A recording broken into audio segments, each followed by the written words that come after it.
L'estadi del València es juga bona part de la temporada en el seu desplaçament al Calderón.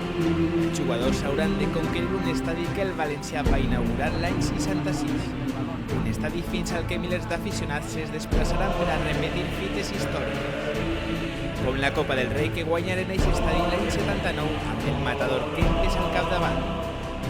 John un altre Matador va fer el seu primer gol com a valencianista en una eliminatòria de quarts de Copa on ja es desferen de l'Atlètic de Madrid.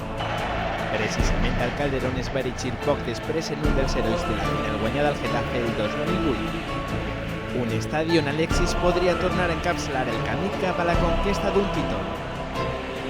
A més, en una altra batalla amb els matalassers a la Cartoixa de Sevilla, un emperador romà ja els va conduir a la glòria de guanyar la Copa del 99. El valencianisme ja està preparat per a tornar a repetir la conquesta del Calderón.